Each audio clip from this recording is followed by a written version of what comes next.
one way of conceptualizing yourself is that you're one speck of dust among 7 billion. And when you conceptualize yourself that way, you might think, well, what difference does it make what I say or do? And that's actually quite convenient for you, because if it doesn't matter what you say or do, then you don't have any responsibility and you can do whatever you want. The price you pay for that is a bit of nihilism, but if you don't have to shoulder any responsibility, that's a small price to pay.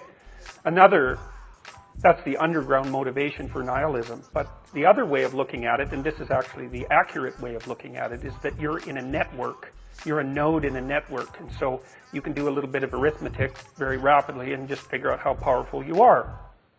You know 1,000 people. You're going to know more than that over the course of your life, but let's say 1,000 for the sake of argument for now. They know 1,000 people. That means that you're one person away from 1,000,000 people and 2 persons away from 1,000,000,000 people. And you're the center of that network. And now the way networks work is that information propagates in a network manner. So don't underestimate the power of your speech.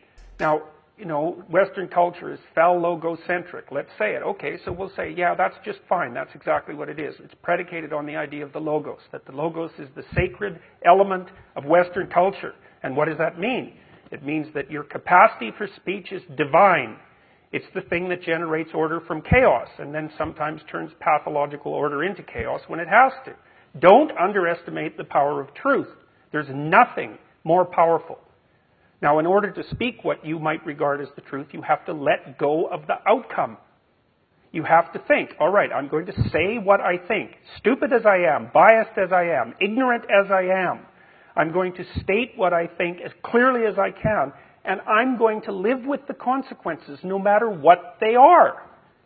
Now, the reason you think that's an element of faith. The idea is that nothing brings a better world into being than the stated truth. Now, you might have to pay a price for that, but that's fine. You're going to pay a price for every bloody thing you do and everything you don't do. You don't get to choose to not pay a price. You get to choose which poison you're going to take.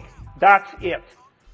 So if you're going to stand up for something, stand up for your truth. It'll shape you because people will respond and object and tell you why you're a fool and a biased moron and why you're ignorant. And then if you listen to them, you'll be just that much less like that the next time you say something. And if you do that for 5 years, you'll be so damn tough and articulate and able to communicate and withstand pressure that you won't even recognize yourself. And then you'll be a force to contend with.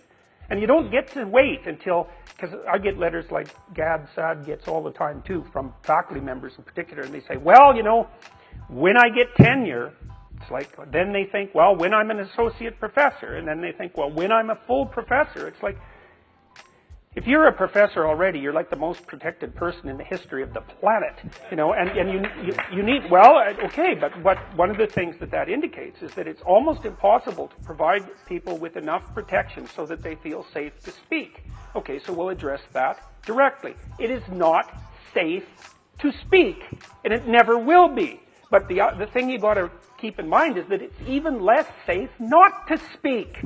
Right? It's a balance of risks. It's like you want to pay the price for being who you are and stating your mode of being in the world, or do you want to pay the price for being a bloody serf, one that's enslaved him or herself?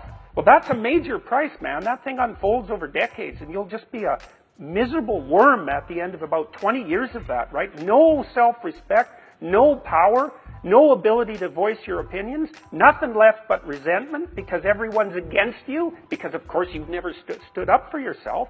It's like, say what you think carefully, pay attention to your words. It's a price you want to pay if you are willing to believe that truth is the cornerstone of society. And in the most real sense, if you're willing to take that leap, then tell the truth and see what happens. And nothing better could possibly happen to you. There'll be ups and downs, and there'll be pushback, and there'll be controversy and all of that, but it doesn't matter. The truth is what makes the truth is what redeems the world from hell, and that's the truth. And we saw plenty of hell over the last 100 years, and we haven't learned a bloody thing from it. It's like, wake up, tell the truth, or at least don't lie. That's a start. And you got to understand that's a risk. But I have one more brief thing to say about that. So, I said what I had to say back in September, and I'm sure that I could have done it better, and many people have told me how I could have done it better, although it didn't mean they would actually do it, but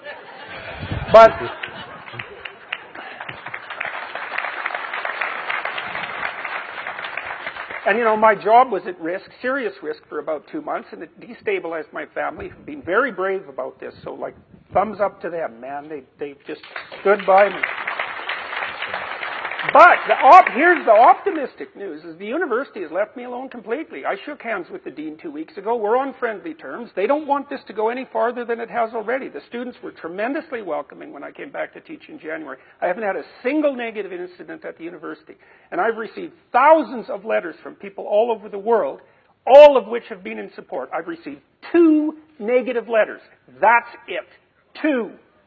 So the people have an inchoate longing to have the sort of thing that we're talking about articulated. And so don't be thinking you're alone. It's just that people can't talk, they're afraid to talk, or they don't know what to say. And those are real problems. So if you're reasonably articulate, like, start talking and sharpen yourself up. I mean, the enemy is a cloud. They're a cloud of gnats. They're only courageous in groups. They're only courageous in mobs. If you stand your ground and don't apologize and articulate things properly, they'll disperse around you like they're not even there. So most of it's illusion. So don't be afraid, but be afraid of the right thing. And the right thing you should be afraid of is not saying what you say, because that's the same as not being. And here you are, suffering away. You might as well be at the same time. At least then there's something to you.